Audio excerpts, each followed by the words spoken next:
Cup holders are like this, okay? So you pull it out, right? Oh, I want to get something in my center console. Whoop.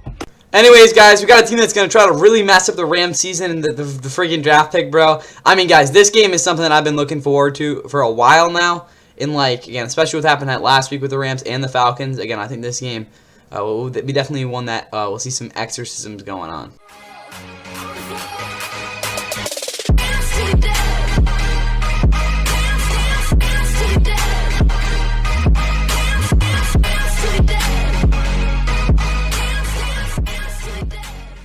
And with that, what is going on, guys? Welcome back to the NFL. Please like and subscribe. Hope you guys are ready for what should be a very interesting Monday night matchup as the Rams and Falcons are closing out the regular season for Monday Night Football in a pretty crucial battle. I don't know what's going to happen on Sunday, but if I had to guess, this game will mean a hell of a lot more than you might have thought. As the Rams come to this game at 11-4 after their worst performance this season. I mean, it was just such a brutal freaking loss to Seattle. Going against the Falcons team that is 6-9, that's pretty nice. They have, after starting the season 3-8, started the season, what were they? Yeah, 3-8. What am I talking about? They've won 3 out of their last 4, in which they've really tanked the chances of them getting a top five, let alone a top 10 pick. Considering if they just would have lost the Cardinals last week or just to the Bucks, they would be in a 4-11 spot, and that would give them a much better chance to get that top 5 pick. Which again, it's still technically a shot to get top 10 pick. But considering they're playing the Saints at home next week and this Rams team here, hopefully that just happens and we don't have to worry about it. But again, they've kind of screwed the Rams over with that win last week against Cardinals, 26-19. But overall, if you're a Falcons fan, you got to be liking what you've seen recently, especially with Kyle Pitts, who's had his best year by far since his rookie season, arguably even better. As if you didn't know, he has had a one touchdown, 2 touchdown, 3 touchdown, 4 touchdown, now 5 touchdowns here. And his fifth season in the league pattern keeps going. Please don't score another touchdown, Kyle Pitts, the rest of the season, because that would ruin the pattern. But as you guys can see here, Falcons have had a massively disappointing season. Being a lot of the connection to this Rams team go back to who's running this team. Obviously, Raheem Morris, Rams' former defensive coordinator from 2021, if I'm not mistaken, through 2023. And then also you have Zach Robinson, who is the Rams' passing game coordinator for a while there for Los Angeles. But he's over here with the Falcons. He's had his issues this season as their offensive coordinator, but this is still a team that, again, is pretty talented. Meanwhile, for the Rams, already kind of got into it, but they had their worst performance of the year as they were up 30-14, well on their way to proving they're the number 1 seed in the NFC for sure. But what ended up happening was something that we've never really seen, as a crazy 2-point conversion, some other insane plays led to the Seahawks coming back and winning that game 30-37 on a game-winning 2-point conversion in overtime. Despite Matthew Stafford throwing for 460 yards and 3 touchdowns, Puka Nacua, despite doing this thing with those streamers, he still nearly put up 230 receiving yards and 2 touchdowns on 12 catches. Absolutely bonkers stat line for him. But nonetheless, for this Rams team, again, at the moment, they technically can still get the 1 seed in the NFC. And again, it was just a couple games going their way, they could actually be in control of this division by winning this game. So just keep that in mind here. This Rams team has not played the Falcons here in a while. Actually, it was back in 2019. That's when the Rams fell to 3-3 after a 3-0 start. They ended up blowing out the Falcons that game 37-10, which is absolute butt spanking in that one. There's probably only like 2 or 3 guys that played in that game who are still in the Rams. But other than that, you did see these two teams also play in 2022, which is where the ending for this, or the prelude for this game will be coming from. But the Rams won that game 31-27. That's when the Falcons nearly pulled off a 28-3 comeback. Again, almost exercised their demons from that.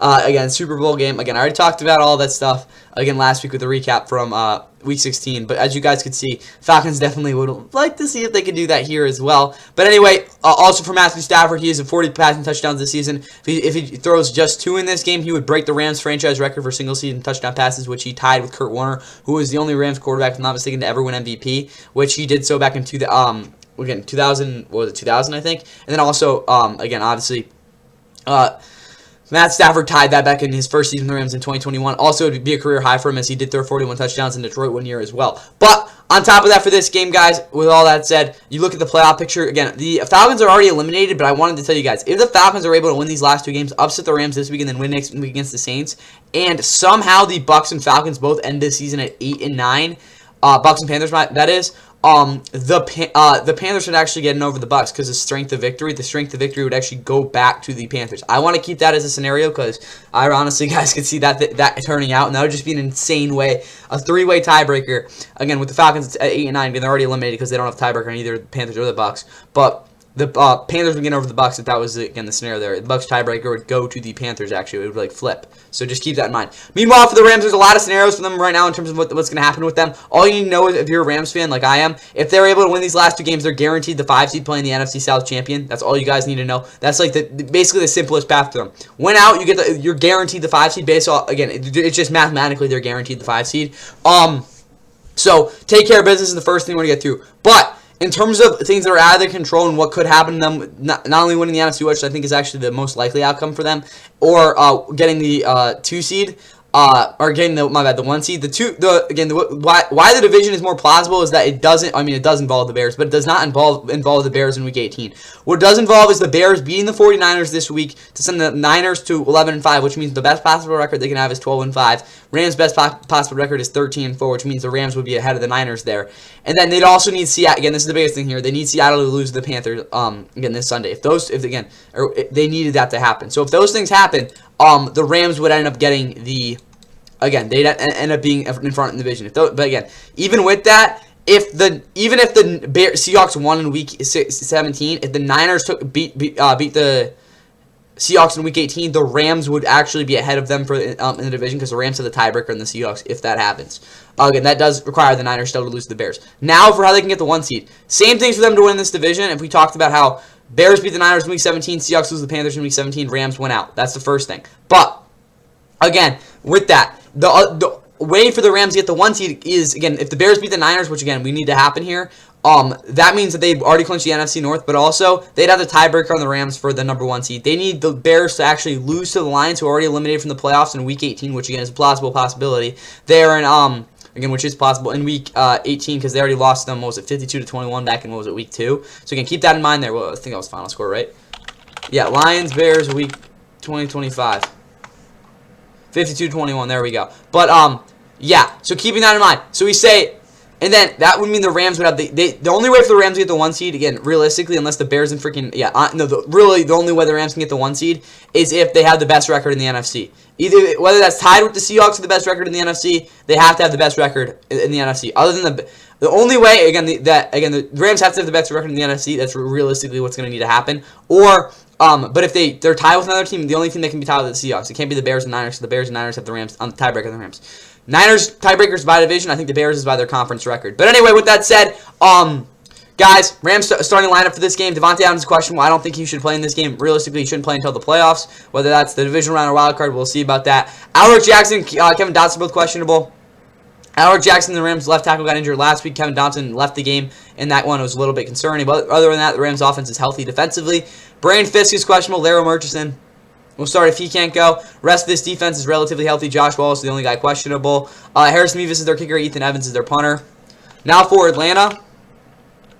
If we can get to them. There we go. I'm just have to wait for this because this is cooked. Come on. Let's go. But for the Falcons, obviously, Michael Penix has been out for this season for a while. What week did he even tear his ACL? I forgot what week he did. Was it week... Oh, shoot. That's just not coming back. What week did he tear his ACL? It was against the Bucks? No. Panthers. Yeah, week 11. That makes sense. All right, here for the Falcons. Offensively, you guys can see Drake London's questionable as well as Kyle Pitts. They need him to play. He is actually, again, he needs like 140 yards in the last 2 weeks to get to 2,000 yards, which would be pretty cool. Drake London, I think he still shot to 2,000 yards, but he hasn't really been healthy in a while. Defensively, Ruka Warwaro starting. He's questionable. Kentavious Street's a better player, though. Other than that, James Pierce Jr., the rookie that they traded with the Rams for the first-round pick. Oh, yeah. Also, guys, by the way, the Rams have the Falcons' first-round pick. So the Rams, again, that's another thing for the Rams to win this game. Malik Verdon's out. Mike Hughes is doubtful. Kobe Bryant, who played really well 2 weeks ago, will start. Zane Gonzalez, kicker. Bradley Pinion's punter. Mike Hughes is doubtful as their kick returner. They'll figure something out. Then Liam McCullough is also their long snapper. Now for this game and where I see it's going, I'm going to put this one on decent. The actual matchup isn't, but there's, again, a lot of weight to this because the Falcons are still trying to screw the Rams out of their first round pick. And the Rams, again, like, this is a must-win win for the Rams in a lot of ways. Even though realistically they could just not win a game the rest of the year and still end up as the 6th seed. Just going to put that out there. But anyway, as you guys can see, decent here with this one. Also, I think if I'm not mistaken, the Rams are mathematically eliminated from the 1 seed if they lose this game. Right? No, maybe not. Seattle loses, Rams lose. Is it still possible? Let's say the Bears and the Niners both are tied. Yeah, I think if the Bears win, ooh, this is tough. Yeah, so I think that the only way, that is tough. Wait. So if they both, oh, that's actually tough. I'm going to see who has the tiebreaker if the Rams and 49ers end the season with the same division record.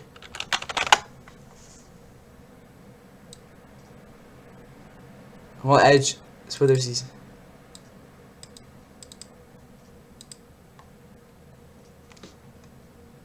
Common games.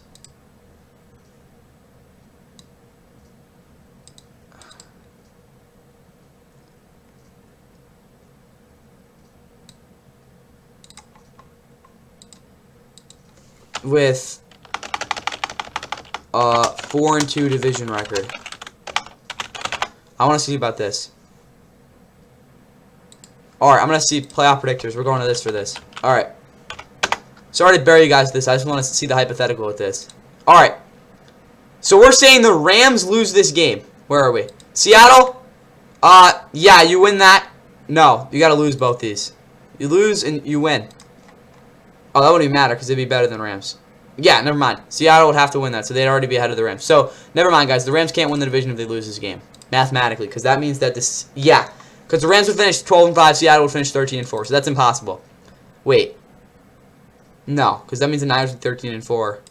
12-5, 12-5, they'd be better. Alright, so Rams lose this game, they're mathematically eliminated from the 1 seed in the division. Just keep that in mind there. But anyway, that's how important this game is in that mind. They can't lose this one. But back to this. Rams are going to blow the doors off the Falcons in this one. This game will be an absolute murder. It's gonna be rough. It's going to be an absolute bloodbath. I would be shocked if Matt Stafford doesn't throw like anything more than less than 3 touchdowns. He's going to go off in this game. The Rams are just, it's going to be a hell of a night for them, and the Falcons were like, yeah, we were not ready for this. And they deserve it, though, because they're freaking screwing the Rams with the draft pick. I'm going to say the final score, though, is like 31-10. I think that's pretty fair. 41 total points in this one, though. See y'all for the recap of this tomorrow, and go check out the Sunday recap whenever that comes out. And again, updates on this current playoff picture as well. This flat out here. Here's Mariota. Hit as he throws for the end zone. A jump ball intercepted. Jalen Ramsey with the pick. And the 5-time Pro Bowler snares it to put it away for the Rams. I mean, we just said it right before. Jalen Ramsey goes way up top, playing above the rim. It just... Oh, I don't understand. I mean, you don't need it all right there.